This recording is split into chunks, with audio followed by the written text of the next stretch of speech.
Hello my friends, welcome to the feature match area for GP Stockholm. This is round number 1. My name is Riley Knight, joining me Rafael Levy out of the Pro Tour Hall of Fame, and Kenny Oberg, Christian Vacan getting things kicked off for round number 1. Raf, Kenny Oberg, a bit of a blast from the past today. Yeah, Kenny was playing back in 2010-11, I think. Mm-hmm. He won GP Gothenburg.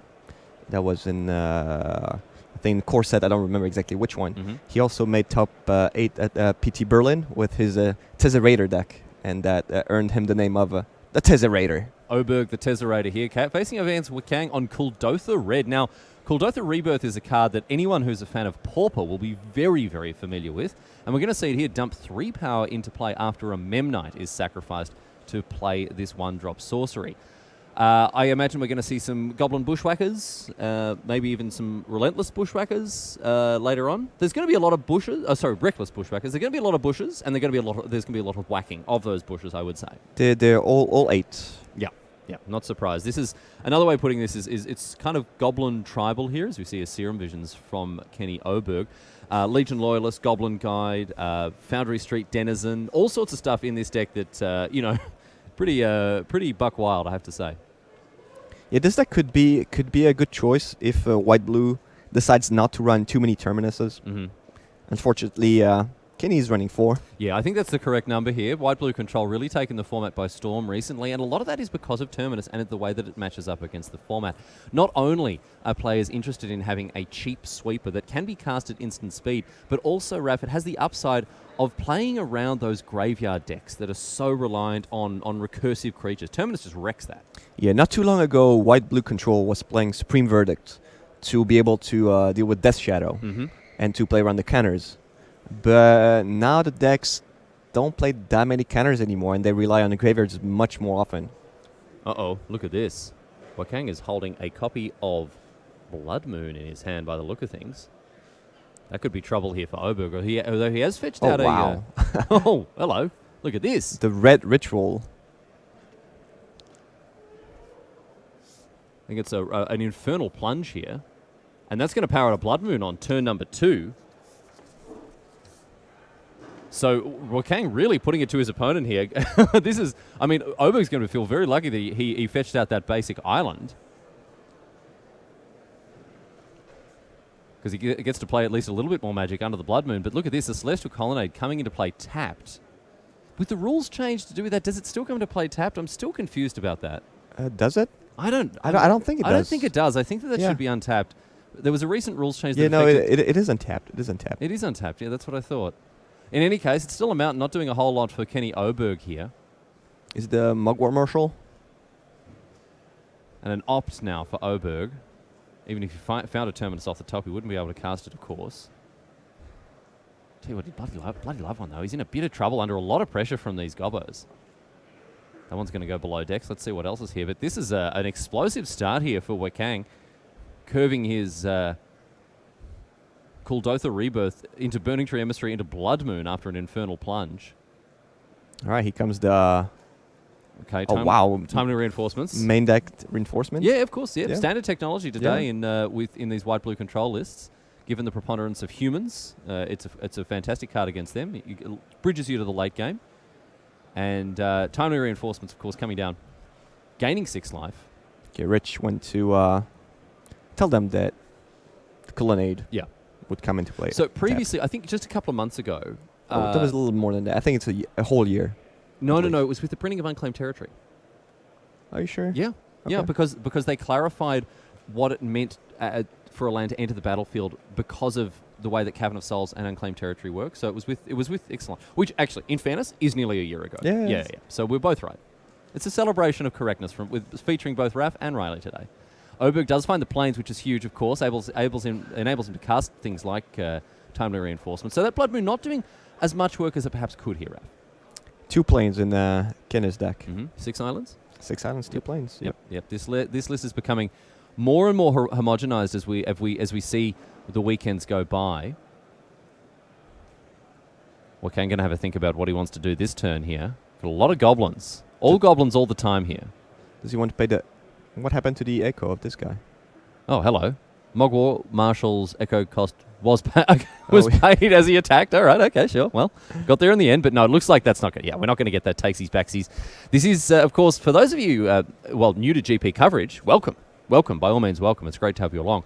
But something to bear in mind is that these tournaments are played at competitive REL. It's a whole different kettle of fish, Raph.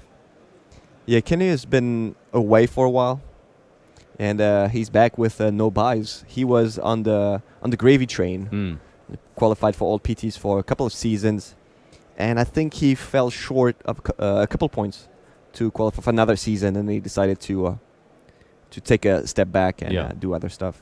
Well, back into it now as we see Burning Tree Emissary rumble in. Oberg just going to take the 2 here. It looks like he's stabilised quite well against all these opposing 1-1s. We'll see what he wants to do here. It might be another opt, yes. I love this card. This card's really one of the best enablers for Terminus, of course. And when it was first printed in the modern format as part of Ixalan, there was some... It took a while for it to be fully adopted, but now standard technology in these white-blue decks. First printed in Invasion. Mm-hmm. With is it Cisse on the? No, I think it's Anna. Anna? Yep. Do you mean Hannah? Hannah. Hannah. Hannah. Yeah. Okay. The ship's navigator. Yes, with an H. Yeah. Hannah. Snapcaster Mage now.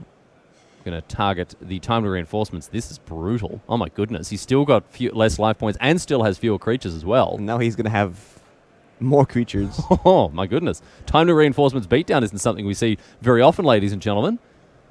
But Oberg looks like he's going to get busy here. It's only very early, but he's still going to get some lunch.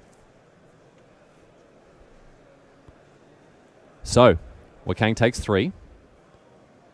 Pack Team now Mountain off the top. Not a great draw. He's got 4 cards in hand and not deploying any of them. So, yes, he's playing Kulutha Rebirth and Infernal Plunge. So I can only imagine he plays at least 2 of each. Probably more. Yeah, I would say so. And in this case, none of these cards do anything since he doesn't have an artifact to sacrifice, and if he doesn't have a big spell to cast off his plunge. There's not really any point to casting it, no. So Wakang maybe drawing the wrong half of his deck here. This deck can be enormously explosive, of course. Another basic island for Oberg's a nice one. I mean, this game could have gone really wrong for Kenny here had he not drawn his basic planes. Yes, indeed. Often the turn 2 Blood Moon, especially powered off at the back of a Burning Tree Emissary, is more than... Oh my goodness, look at Wakang's hand. 5 mountains! 5 match mountains. 5 mountains! All of them match, beautiful. Style points for Wakang, although he does lose them for being white-bordered. But still, oh my goodness. I mean, he's only playing probably, 8 lands total. He's drawn 7 of them. Yeah. Thank you for the the display of that mountain. Yes, of course. Here's a Vendilion click, and now Oberg's going to read him and weep. Oh no, poor Christian Wakang. I love the way he's held them though as well. He's got 5 cards in hand. What are you going to do? Could be anything. Could be anything at all. And Oberg's like, yeah, well, you can keep that one, my friend. Actually, this is the same thing at the back of the sleeves. Yeah. It's all mountains. He's playing face up. It's all mountains all the day, from the Rockies to the Andes, ladies and gentlemen. Christian Wakang is the master of the mountains. Oh, yeah, he could play face up. So Oberg now in for 9. It's not looking good for Wakang. He's going to line up some blocks. Can't block that one, my friends. Got flying. So going to block 4 of the 6 soldiers. And away they go. Wakang takes 5, down to 12 here. Let's see if he can find anything that isn't a mountain. The sleeve of the top card is a mountain. Yeah. At least, so. At least a mountain on one side, something else on the other. Looks like he's found it as well. He's a bushwhacker. Not going to cast it. Another opt now for Oberg. This is more or less academic at this point. Oberg playing more powerful cards. Certainly not faster cards, but definitely more powerful ones. And that's the name of the game, playing white-blue control. You want to lock up that end game with your powerful late-game cards. In for 5. Blocks with the Blood Moon. I love it from Wakang. He's having some fun. Finds another mount. Oh my goodness. Let's have a look at the deck list. How many? He's playing. 42 mountains. Well, that'll explain it. And 1 Blood Moon. No, he's not doing that, of course. A bit of a less than favourable draw here. 6 mountains in the hand in addition to that Reckless Bushwhacker there.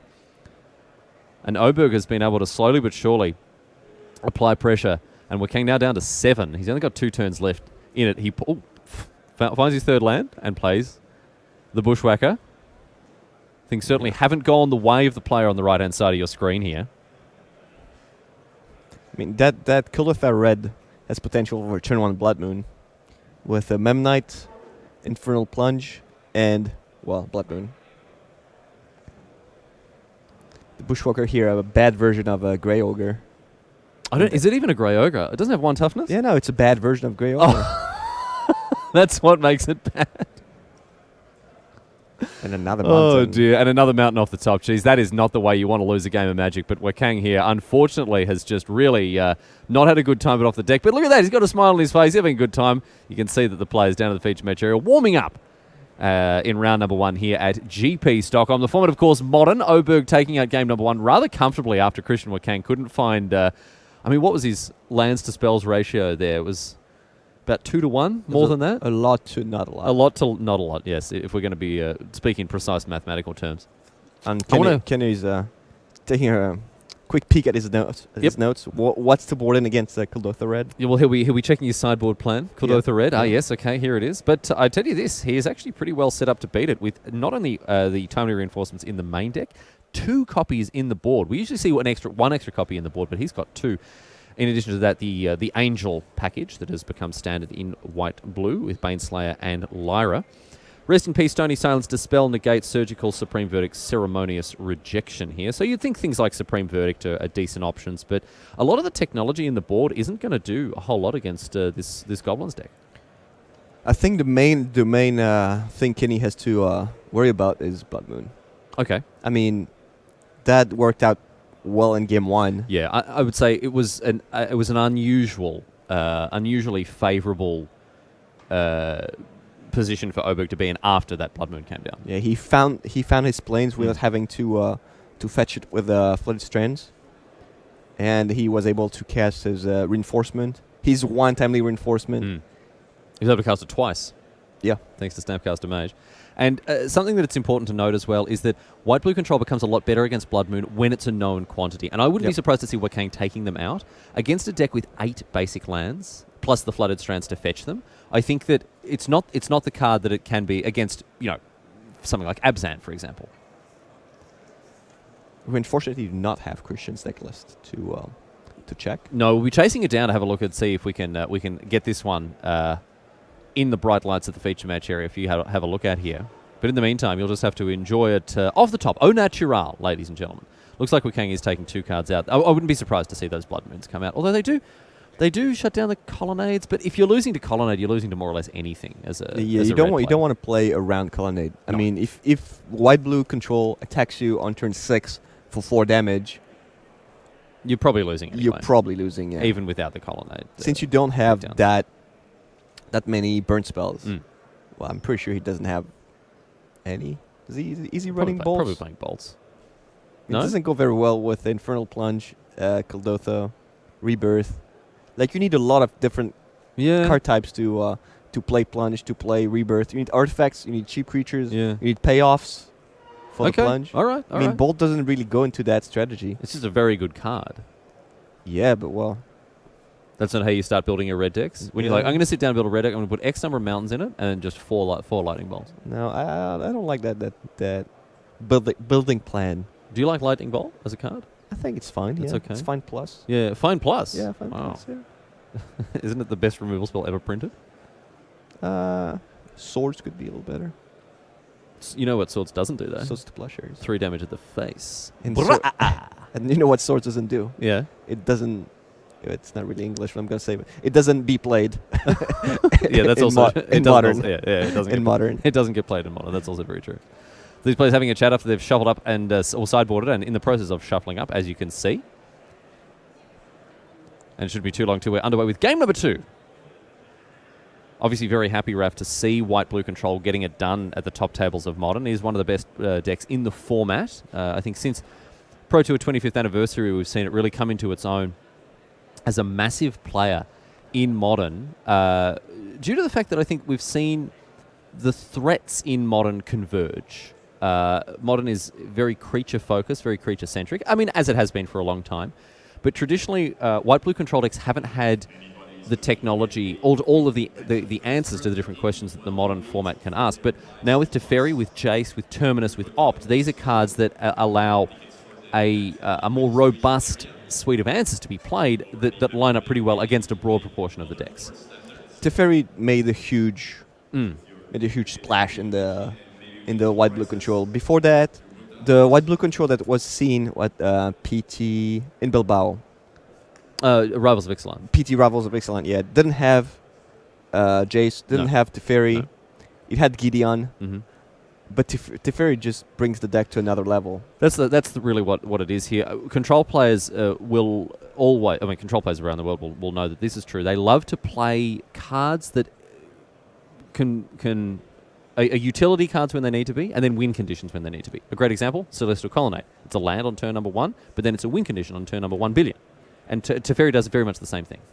Yeah, you had to play cards like Gideon, which was only a win condition. Only win condition. It was also a way to block a little bit Mm-hmm. in the early game, but that's not exactly. It's Very one-dimensional. Yeah. Mm. Teferi does just everything you want. So Wakang now looks like he's on the no-lander here. Double Ornithopter, Pithing Needle, double Pithing Needle even, and a Signal Pest. Going to ship that one back by the look of things. And Oberg doing the same. Didn't have a good look at his hand, but both players going down to 6. See if they can find a better hand off the top here. So Kuldotha Red was one of the most feared deck back in 2010. Is it really? Tell me about it. Before Proto Paris. Because my only exposure with the deck, or not obviously not this exact deck, but with this kind of strategy is in Pauper. It was one of the decks that people were really scared of. Yeah. Before the PT. Yeah, the PT didn't do too much, but in standard, when Signal Pest, Ornithopter, Memnite, Rebirth, everything was in the format. Pretty much this deck was a standard deck. Yeah, right. 8 years ago. Okay. It didn't do too well. That was the same time as Coblade. Well, yes, that is a high bar to jump. And I think Ratchet Bomb was in the format as well. And that was a huge blow for that deck. One lander now for Wakang, looking a little bit better this time around. We'll see if Oberg's happy with his 6. Is that two summons? 2 devastating summons? Pile Driver on. That's Infernal Plunge. Wakang having a good old think about what he wants to do here. Going to go down to 5. All right. Rough stuff here for him. Looks like Oberg is going to keep his 6 by the look of things. Let's see if we can get a look at what is in Oberg's hand here. Mulligans do tend to affect control players a little bit worse than others. Oberg playing his cards a little bit close to the chest there. But hopefully his 6 is going to get us a decent game of Magic. And 5 of the best here for Wakang. Let's see if he can find what he needs.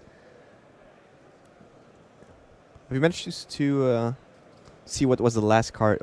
What the last card in Christian's hand was? I didn't see it from was the Battle Hymn? It might have been a Battle Hymn, yes. Okay, double Ornithopter here. Is that a mountain? No, that's not a mountain. No, Blood Moon It's a at Blood the back. Moon, yeah. Okay, this is not a great hand here for Wakang. So it was all lands, then no lands here for poor old Christian Wakang. Going to keep this one. And Oberg also going to have a Scry. I think it's going to be a turn 1 go. And obviously that one's not a land. Oh man, how good it would be to use that mountain on top of the deck. Oh yeah, just play Face down. Just manifest it and tap it for red mana. Yeah. It doesn't quite work like that, unfortunately. But Oberg now keeping a card on top by the look of things. Go. Let's see what can. Nope. Turn 1. Yeah, that's it. Send a message. Send a very clear message here. I'd love to see that Ornithopter attack next turn as well. Flooded Strand here for Wakang as he finds Signal Pest off the top. You got to attack, dude. You got to attack. Send a very no. It doesn't do it. He was just calling for the Path to Exile. Not. Come on. Do you want to path this guy? Yeah, that's it. You know, you've got to, mate. You've got to get in that brain zone of your opponent. You got to engage in some of that psychological warfare here. So Oberg now. Let's see what he fetches out. He may be living in fear of the Blood Moon, in which case we'll see something like an island. Or it could be a hallowed fountain. Oh, he's thinking about that hallowed fountain you could see. Or is it going to be a plains? Do you know the difference between this card, the first Ornithopter and the Ornithopter now? The main difference? The border color art, flavor text, layout, typeface. There's one of them that's relevant. Only one of them is relevant. Which one is it? The creature type. Oh, I actually didn't say that, but sure. Yeah. What was it back then? It was our artifact creature. Yeah, and now it's... I think it's just Thopter. Is it really? I think so, yeah. Okay. Got a creature, because most artifact creatures are constructs. Well, I'll let you check. It is a Thopter. Yeah. It is a Thopter. All right. You win this one, Raphael Levy, but there will be other times, I'll tell you that. Yeah, I like winning the games I make. Yeah. I make up. These are the best. Oh, dear. So, here's an Infernal Plunge into a wow. Blood Moon. That's A Blood Moon big game here. into 2 basics is, yeah, it's not terrific here for Wakang. Not too much pressure from a Christian side. No. It's very much, nice play. I'm going to play my stuff. Still hasn't attacked. They don't attack. They don't do it. They don't deal No. any damage. Well, I still think it's worth sending a message. Here's that Serum Visions now. The Blood Moon here are just as good as a Great Wall. Great Wall. Is it as good as a Great Wall? Wouldn't a Great Wall do even more here? Great Wall is it's not a great card. Oh, Great Wall isn't even a wall. No, it's an enchantment. Okay, Great Wall is not even a wall. Great Wall, for those of you who don't know, you can see it on your screen now. Creatures with Planeswalk may be blocked as if they didn't have this ability. Because someone presumably built a wall across the plains. It's probably one of the worst cards of Magic. Yeah, that'll maybe Sorrow's Path. Here's 4 mana, Jace the Mind Sculptor. So we're playing with Ornithopters versus Jace the Mind Sculptor. I know which horse I'm backing there. Although an interesting choice now for Oberg, because finally Wakang can actually apply some pressure and make a real attack. Tim is playing with the worst card of Magic here. Worst cards of Magic. Yep. Source Path. With the Donate and the IC. That was pretty good. Oh, yeah. Yep. Really let him feel it, huh? So, Oberg, brainstorming off that Jace the Mind Sculptor here. Obviously, 2 cards go back. Not going to be able to fetch anything away thanks to the Blood Moon. So that does neuter the power of Jace the Mind Sculptor very mildly. But again, with Oberg, 1 basic plains, 2 basic islands, he's not in any trouble at all under this Blood Moon. The only card at the moment that he wouldn't be able to cast is something like a Supreme Verdict and a Cryptic Command. So, maybe attack for 1 into Jace with the Ornithopter and the Signal Pest. And then sacrifice the Ornithopter for 3 tokens. Yes, well, that'd be one way to push forward here. Wakang finally finding that mountain a couple of turns ago to start to make some plays here that weren't just 0-2 Thopters. There's a read of Jace the Mind Sculptor. Going to figure out exactly the best way to contest it. Bit of Beethoven on the table there. Jace goes down to 1, takes 2. I guess that was a Blood Moon hand, not a Battle Hymn. That he had in before the second mulligan. Oh, sorry, Jace only takes 1 there, of course. Yeah. The Ornithopter getting across for 1. The Signal Pest doing 0 damage, of course. And now we have some a little bit more of a respectable board presence. This is better stuff here for Wakang, especially with that Signal Pest. I mean, on turn 5, you could have a little better. Oh, but no, we're going to see a Supreme Verdict here from Oberg as he finds that second plains fresh off the top. That's a nice one. Brainstorm, 1, 2, 3 cards. But a sweeper. Oh, and a Terminus as well. So Oberg has this one locked up, I would say. Looking pretty good for the Tezzerator here. And a Supreme Verdict as well, as we said. It's going to take Wakang to the cleaners, leaving him with that lonely Blood Moon in addition to a mountain. Back to Wakang. Mountain off the top. No, Ornithopter off the top. Sorry, I just saw that white border, got excited there, Raph. But no, it is just the little artifact creature. I think created by Urza himself. Oh, yeah? Urza or Mishra, I don't remember. I thought there was something on an Ornithopter about it doesn't matter what society it is, they will always... It's always good, yeah. They always, yeah. Here it is. Regardless of the century, plane, or species, developing artificers never fail to invent the Ornithopter. Yeah. But Mishra was the first one, was he? Yeah, or maybe Urza or Mishra. One of the two. One of the two. Or 2 bros. So, here is the Ornithopter after a Glacial Fortress. Comes down for Oberg. He's got a Terminus in hand. I've never seen a Terminus cast to remove an Ornithopter. I don't think it's going to happen today. Oberg. Search for Azcanta. Nice little scry engine for him. Doesn't do too much once it's flipped, of course, so I'll probably want to keep that around as an enchantment. Back to Wakang. There's the second land. Now we can really start to put the pedal to the metal. That is a Burning Tree Emissary, my friend. That does not tap for mana, although it does generate mana, as we're going to see. Oh, and a Reckless Bushwhacker as well. Oh, get some, says Wakang. Surge. Yeah. Any other card with Surge that really... Not in... we haven't seen it with any of the mechanic really do any work in Modern. How about in Standard? No, I mean, even in Standard there was... there were a few cards that were played here and there, but not...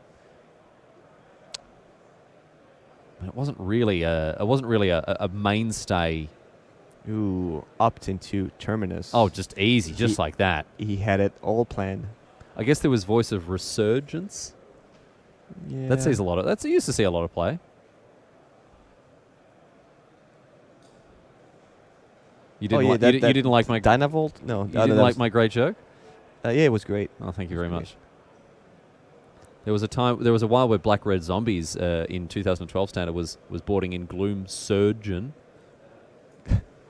All right. Yep, good. No, Yeah, really tough crowd today, ladies and gentlemen. Yeah, I played the Thrill Thurgeon at Worlds in '98. There you go. Not that it matters at all. It's a highly constructed playable mechanic then. There, we've proved ourselves wrong. Here's 5 mana now, and Baneslayer Angel is the play for Oberg. Back to Wakang. I don't know how he's possibly going to beat this 1-2 punch. Best supporting actor, Jace the Mind Sculptor, after Baneslayer takes out the Angel, the Oscar for most powerful win condition here. Search for Azcanta off the top.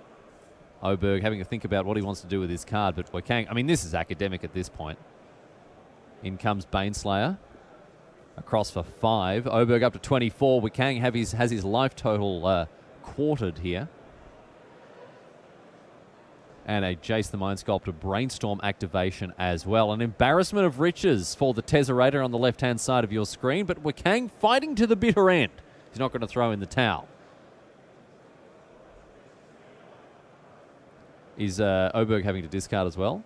No, he's still got 7 cards in that's hand. the best. And the Celestial Colonnade coming in So- untapped as well. And I know how it works Oh, because I played untapped. Oh, yeah.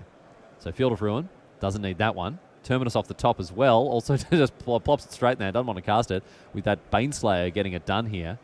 And poor old Wakang didn't really have what he needed to tussle. He needed a very early start that wasn't going to be too heavily disrupted by Oberg's white-blue deck, but unfortunately couldn't really find his footing in either game here, Raf.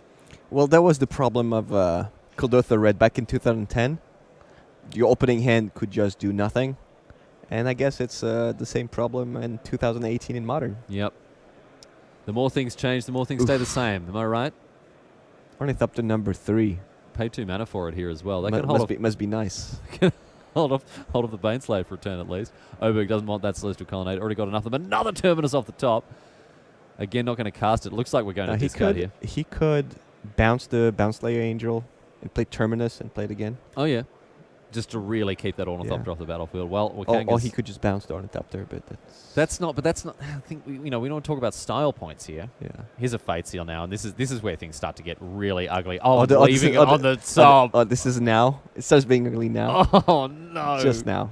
And Wakang draws a Memnite that Oberg left off the top. Oberg's on 34, by the way. So don't forget about that. He should be fine. And Wakang on 10 after 3 hits of the Baneslayer Angel. This is the 4th now. 1 was blocked by an Ornithopter, of course. So we're came down to 5. It's now or never, as Frank Sinatra once said. He needs two of the best cards in the game, and they have to provide. And they have to go through Fate Seal off the top. It's another little signal pest here.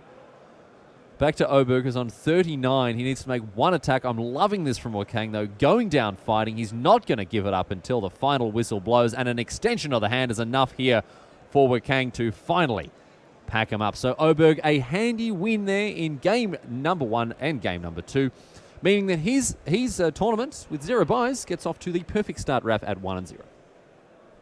Yes. High-level analysis from the Hall of Famer. As ever, ladies and gentlemen, we've got to take a quick break. After these ads, of course, we'll be back with Time Walk Magic for round number 1, so the party don't stop. Stick around, my friends. We'll see you back here in Stockholm after this.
Welcome back to the tournament floor here at GP Stockholm. It's great to have your company. My name's Riley Knight, joined by Raphael Levy, the French Hall of Famer, and long-time Swedish resident as well, I understand. Ja. Ja. Jag bodde i Sverige. Oh, Sverige. Ja. My friends, we have Time Walk Magic lined up for you. We're going to check in now with a white-blue control mirror.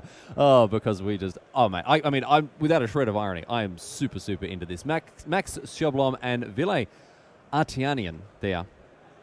Max is a former Finnish champion, I think. Yes, we've gone from Sweden to Finland now. A little tour of the Scandinavian countries here. And Sjöblom with an double opt even on his second turn here. And there has been talk. I don't know if this conspiracy theory is tongue-in-cheek or not, but there is talk of the fact that Finland, very much like... what's that town in Germany that is said not to actually really exist? Oh, I don't remember. Max Sjöblom might have something to say about that because he does hail from Finland. So what about that theory? So Bielefeld is the German town that is said not to exist. So much so that even Angela Merkel, the Chancellor of Germany, actually made reference to the joke one time. See, we say that the Germans are humorless and don't really have a rich comedy vein running through them. But I tell you what, if you ever listen to Simon Goetzen, you'll know that is not true at all. Comedy really is. They take it very seriously in Germany. That's comedy. actually his job. He's a stand-up comedian. Yes, Simon. Yeah. No, I mean they do. As I say, they take comedy very seriously. It really is no laughing matter in Germany. Sjöblom here, choosing not to deploy this to Ferry, wanting to keep up that, or at least represent counter magic here. And he's very... he has a lot of planeswalkers in hand, yes. not a lot of answers. Not wanting to run out these threats into open mana. And this is typical of the white-blue control mirror here. As we see, a lot of very slow, ponderous play that ends up with, players trading off low-level threats, keeping that counter magic, not wanting to deploy anything too aggressively here. Here's a search for Ascana. This is a good example of what I'm talking about. It means that Artianian is keeping up some mana so he can tussle with whatever Sjöblom might want to deploy, while still deploying a card that is eventually going to provide an enormous advantage to him. I really like the rather recent innovation in white-blue control in Oust. Yes. It's another like great piece of technology. Yes, indeed, especially going up against the various aggressive decks of the format. Detention Sphere is going to remove this search for Azcanta. The expedition has been cancelled. This Oust is great with Field of Ruins, with Pass to Exile, with Ghost Quarter. Basically, it's very close to Plowshare at this point. Yeah. You exile a creature. Mm-hmm. Jace the Mind Sculptor put on the stack here from Artianen. And it's going to resolve as well. Sjöblom unable to contest.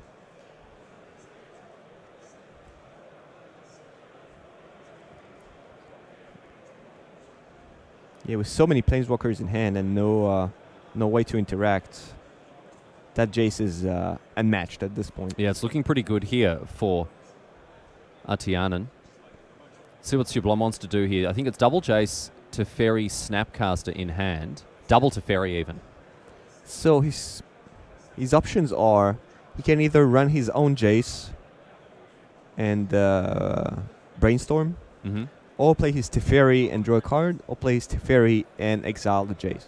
Or not exile, but take care of the Jace for a couple turns. Looks like he's going to do none of the above here, Raf, as we see another Brainstorm now. All right, that was the last option. Yeah, there was that third option. Yep. He didn't want to run into a mana leak, I suppose. But now what's his plan here? Because I see. Snapcaster Mage flashing back. Opt. He wants to attack the Jace. So this is one of the advantages that we see of Opt, in the fact that it is an instant and can be cast at any time. Certainly something that in my mind puts it above Serum Visions. Not only the fact that it can immediately trigger a Terminus at instant speed as well. Here's that 6th land now. Sjöblom is going to get busy with his Snapcaster Mage. Path to Exile, however, Artianian with the answer. Yeah, that was a little optimistic from Max to rely on the Snapcaster Mage to attack Jace here. Yeah, unlikely to ever really connect there. I think it's fair to say. I mean, what are the chances that the Snapcaster Mage connects? I think it's more likely than that the Teferi or Jace resolves. Yeah. And even if Vile had a mana leak, then he would have needed more counters for the other Teferis and other Jaces. Cryptic Command countering the Jace the Mind Sculptor here. So Artianen running rings around Max Sublime with this third activation of Jace. Double Terminus off the top is not what he wants to see. And I think he's going to get the opportunity to shuffle now, thanks to Field of Ruin. So Oust put back on top in addition to a Terminus. He might just run the Teferi here. Yeah. Yeah, he can still use his Field of Ruin, however. Yep. But Sublime has seen enough, and we're not actually going to see anything else happen here in game number one. A clunky hand, an uninteractive hand for Sublime there in game number one. Let's see how things shake out for game number two. We can see an Ancestral Vision suspended on turn number one by Artianen. That's come out of the board here. Looks like a better hand from Sublime here. A little bit more interaction. Spell Pierce. Negate. Oh, Negate, I should say. Sorry. Crucible of Worlds as well. A fantastic one-off for him. Nice with Flooded Strands. Especially useful when you've got that Field of Ruin lock happening. Just stone raining them every turn, or wastelanding them even. Well, in the mirror, it's not exactly... No, sure, not in the... You both have just as many... a ton of basics. You have 8, so after you... use the Field of Ruins 8 times. I was more thinking more generally. You're right. You're correct. Those, yeah. In a general sense, the against the field, especially against decks like Tron, or even 3-color decks like Jund, Stone Rain every turn is just terrific. So 3 mana here for the Crucible that we saw before, and that means that Sublime is essentially never going to miss a land drop ever again. Do you board the Crucible of Worlds against Jund? Is that a little slow? I mean, it's great against Tron. It locks the game down. I think so. The game slows down enormously. There's so much interaction on both sides. They can cuddle their dead removal and bring in extra interaction like Collective Brutality. Don't they have Colligan's Command? Do they keep Colligan's Command? That's true. That card kind of sucks. It's a soft target for... yeah, I don't like that, actually. Just in case they still keep the Colligan's Command, I think the Crucible of Worlds not exactly. I mean, Colligan's Command is still pretty good even when they don't have a Crucible target. Yeah. So yeah, I think they leave it in. So I don't think you board in there. I just want value, man. I just want to get that value. Yeah. I just want to play a Flooded Strand from my graveyard every turn. Is that too much to ask? Here's an op now for Sublime. Look at the top card. See if he likes it here. Looking for some action by the way things seem. Hasn't played a land yet this turn, I don't think. I think he played a... Oh, he did play the Flooded Strand. Okay, yeah. Sure. Yeah. Oh, sorry, the Crucible last turn. That's right. So going to fetch now. I like how Crucible of Worlds works with Jace, the Man Sculptor. You can brainstorm and shuffle every turn. Every turn. Yeah. It's pretty bonkers. And you can shuffle the lands from your hand because you're going to draw your lands, but you won't be able to play them because you played the land from your graveyard every turn. Yeah, you don't need any lands in hand. Disdainful Stroke off the top here for Sublime. So when it's said that shuffling after brainstorm is a natural ancestral recall, draw 3 cards, it's not actually true because you still lose the two lands from your hand.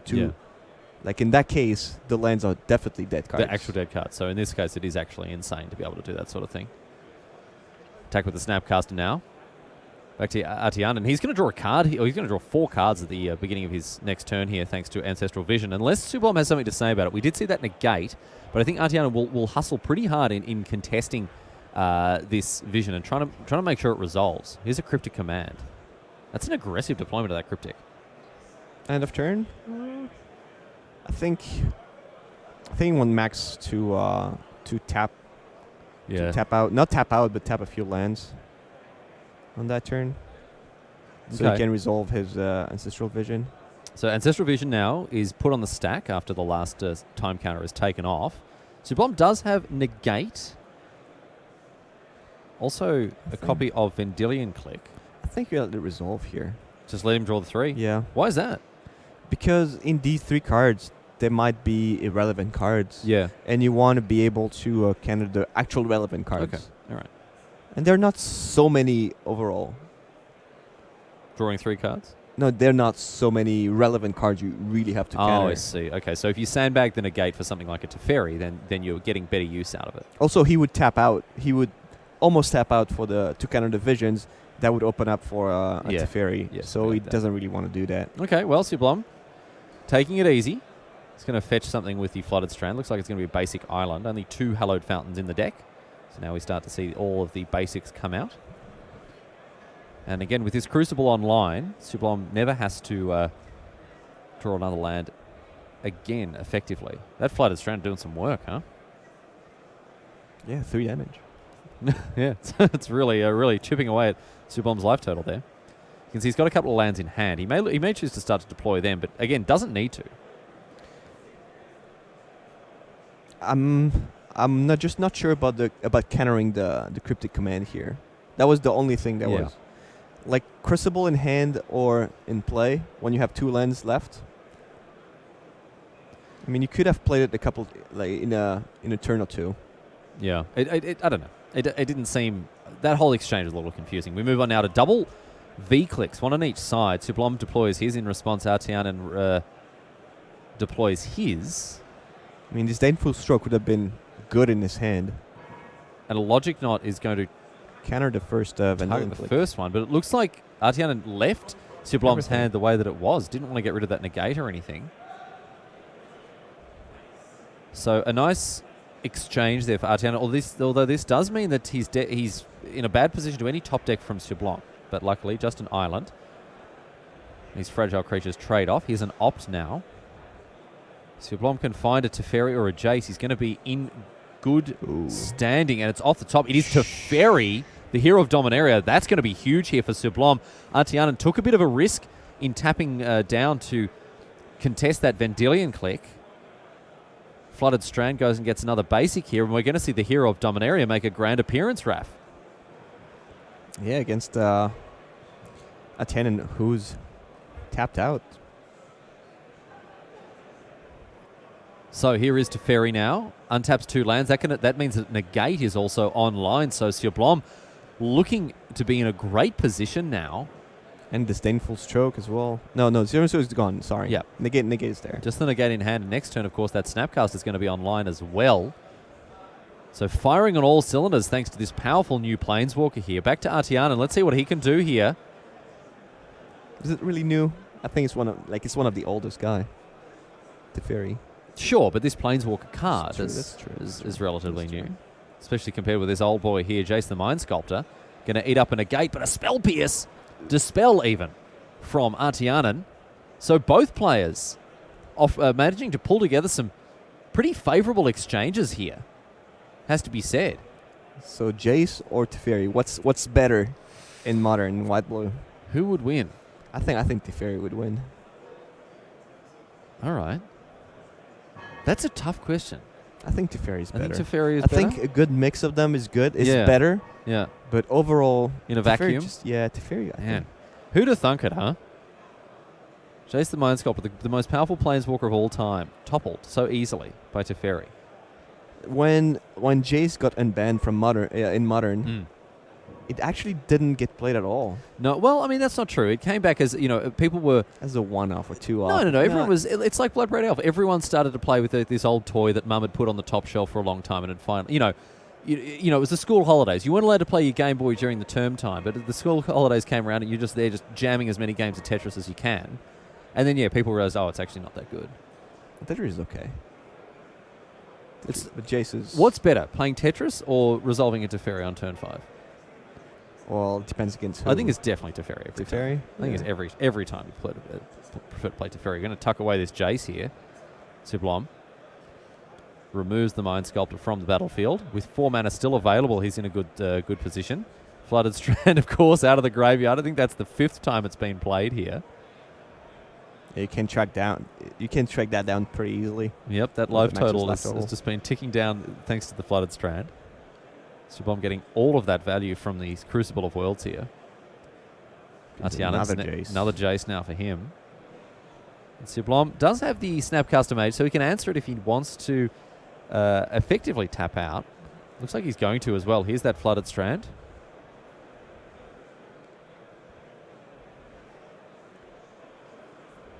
See what the next move is here. Can go after the negate, could go after the Disdainful Stroke. I like the going after the stroke here. A little bit more conditional as a counter spell. And I think we're going to see, an activation of Field of Ruins. I was going to say that, and then he tapped it. He tapped, yes. To have an extra card in the graveyard to be able to transform Search for Scanta. He's not going to be able to. He's not going to be able to activate it if he flashes back this Disdainful Stroke. Not anymore. No. I was expecting something different. But a Logic Knot now for 2 for Artianen means that Jace is going to come down, Brainstorm immediately. No, he has opt, so he will probably do it during upkeep.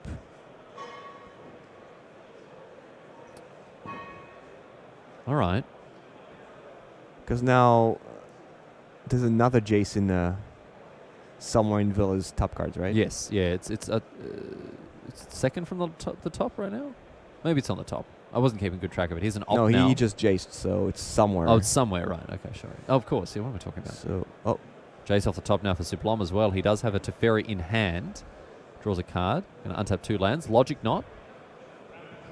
Another piece of interaction here for Sublom. So with 1 white and tap, there's no way to counter Jace the Mind Sculptor. So Max is assembling literally every piece of his deck. Search for Scanta. Crucible. Teferi. Yep. He bought a one-way ticket to Value Town. And he's enjoying the ride. Here's 5 mana. We're going to just start to see some Celestial Colonnade get in. Wow. Yes. All right. We can just shorten that clock now. We'll just go after the Jace instead, and a Snapcaster as well as a bit of an afterthought. Path to Exile. Unsurprising to see that one in the hand there. Sublom putting the land into play tapped, or untapped I should say. This is Time Walk. Unfortunately, we're not going to be able to correct that error if Sublom doesn't spot it. He does spot it, however, so that's okay. Oh no, he's tapped it for mana. And a Logic Knot as well. That's unfortunate. That's very unfortunate to see that happen. Slight misstep there from Sublom. As he puts the path into play tapped, or untapped when of course it should come into play tapped. I wonder how many people are going to make that mistake with Assassin's Trophy, the new removal spell from guilds, of course, because that puts the land into play untapped, so you are able to use it straight away. And now he's not using Field of Ruins. He doesn't have a counter, so now Jace is coming down again. Okay. Yeah, there were a lot of different plays here that were there are options for Max. Max could just not have attacked, just have ignored the Jace and play his own against and then tap lanes, and he would just have ridden his advantage. Teferi, Jace, Crucible of Worlds. I mean, against 1 Jace, he's still way ahead. Now he just tapped out, and he knew Villa would have another Jace. Looks like I was actually mistaken there. It seems like after the Path to Exile, of course, not resolving, it was actually off the fetch land that he got the island. So I'm a gibbering idiot. I don't know what I'm talking about. So that island did come into play untapped. Flooded Strand doesn't put islands into play tapped. Oh yeah, I was following the rest of the action. Yeah. You were focused on this. No, but I wasn't even focused on it. All right. Because I did a terrible job. You were badly focused. I did a very bad job. I'm a bad boy. Sleeping on the couch tonight. Sublom. Away goes a card thanks to Search for Azcanta. Teferi goes upstairs, draws another card here. An embarrassment of riches here for the Finn. Yeah, Search is not going to flip because there's a Ghost Quarter on Villa's side of the board. So, here's a Jace. Comes Jace. Again, assembling a different kind of Tron here with all of these value engines looking to come into play. But it's going to be Cryptics dueling off against one another here. And Artianen has seen enough, my friends. And that is going to be that for game number 1. We bring it back to the booth very briefly, my friends, because the news about town is these guys, unsurprised. I'm just going to ask you to clench your jaw closed, let it hit the floor and give you some kind of pain, my friends, because you're going to be very surprised to learn that these white-blue control players are still playing. We have actually caught up to them after this time walk magic, and so we're lining up live how things are going up between them. Oh, we are. Sorry, no, we're going to check in with game number 3 as it went, but we have to line it up because, of course, they were still playing while we were recording this game. Unsurprisingly, Raf. Yeah, the white-blue control mirror is... It could take a while. It could take a while. So we do hope you're strapped in. You didn't fall out of your seat in surprise as we move back to see how things are going between these players. So they're just starting. No, it's time walk. It is still time walk. No, we're still a little bit behind. But we may even catch up to them. We'll see how things go with between these two. Technology, hey. Technology. What a time to be alive. Snapchat filters. We got hoverboards that aren't actually real hoverboards. I got very excited when I saw that one time. Where was I? I think I came into Boston, and at the train station there, it said no hoverboards. And I was like, oh my goodness, America, the land of the future. And then I realized they were talking about those stupid things that have 2 wheels. And anyway, here's an opt now for Max Sublom. I'd like just to add a few words about last game. Yep. There were a lot of things going on, and it's very hard for us to tell everything that's going on. Because look at all the options that were available to Max. He could have Field of Ruins, the Ghost Squatter, to be able to flip his Escanta to get some advantage. And these are the little things that these players should know when they're playing. And it's very hard to catch everything. And if you're a white-blue control player, pay close attention to everything that's going on. Yeah. Because there's so many things. And the fatigue really gets to you after, 15 minutes of being in the coverage booth, apparently. But also after, 12 rounds, 13 rounds of a GP across 2 days, you really feel it. Yeah. And after games like this, you have to rest. You can't go after a 1 hour match. You can't go. Let's go next round. Yep. Let's go shuffle. You need to, take a little break if you can. If you have time, chill out a little bit. Yeah, put some water on your face. Yep. Put some Enya on. Just really get in the zone. Here's Ancestral Vision.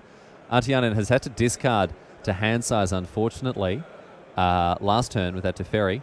But a Field of Ruin going after the opposing Field of Ruin here. And that's going to unlock white mana for Artianen. An aggressive deployment of that Field of Ruin here for Sublom, who is doing a little bit better on the mana front, has to be said. But Artianen's not out of it just yet.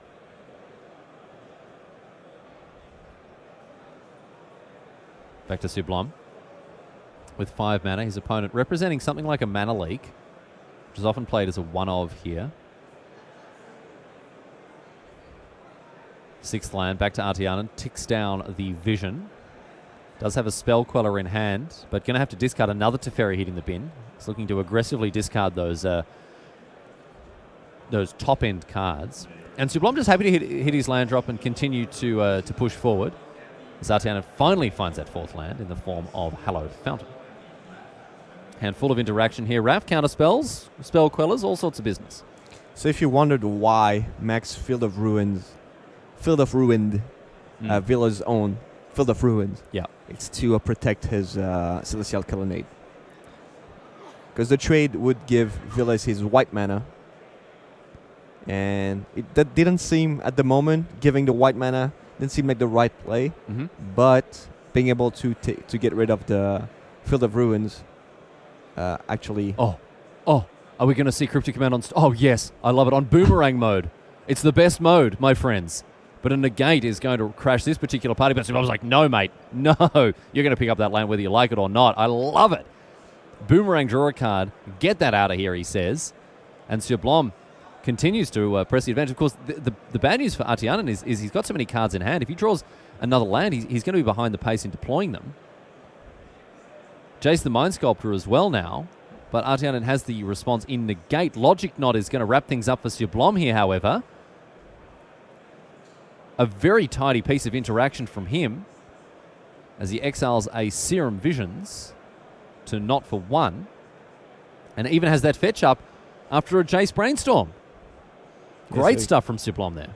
So he can get rid of his Terminus. That's Terminus and Supreme Verdict, which are not too efficient right now. Not great. Nope, not great options here as Artianen ticks his visions down. Doesn't find a land. Does have that Hallowed Fountain. Going to take another 2.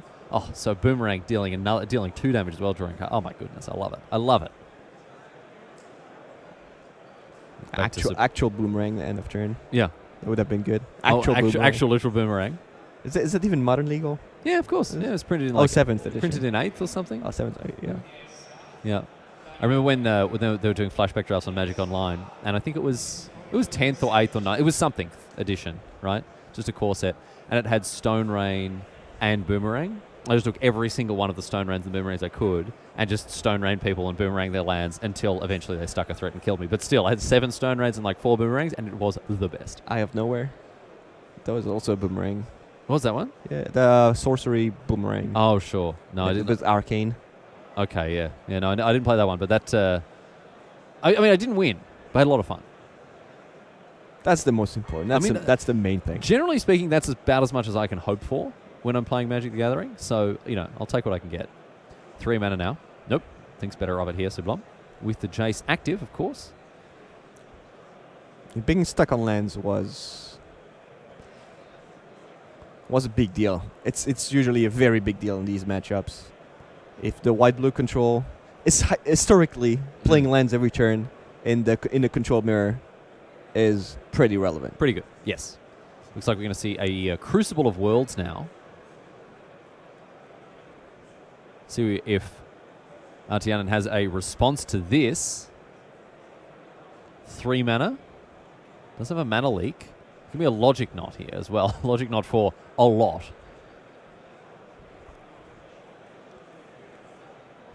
But it looks like Sublime has a response in the form of Disdainful Stroke. Which Disdainful Stroke? This one. Oh, this one. This one right here. And following that up with the Teferi, Hero of Dominaria as well now.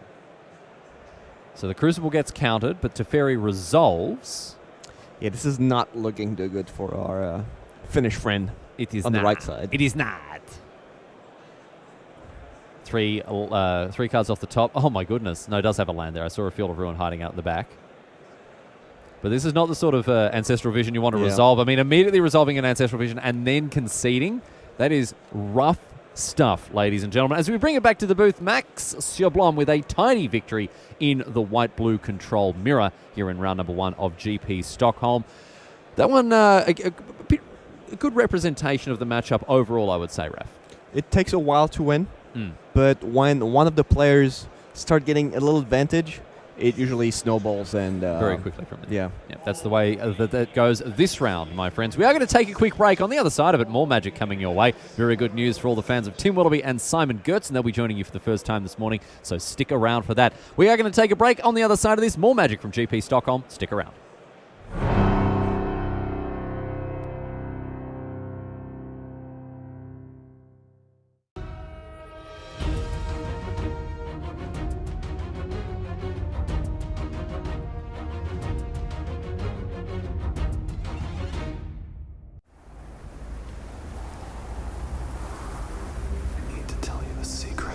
That will change Ravnica forever.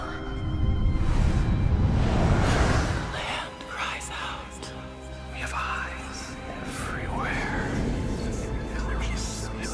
Lines are being drawn as we speak. Whose side are you on? Control the secrets, and you control the cities. Death is just the next step. You first.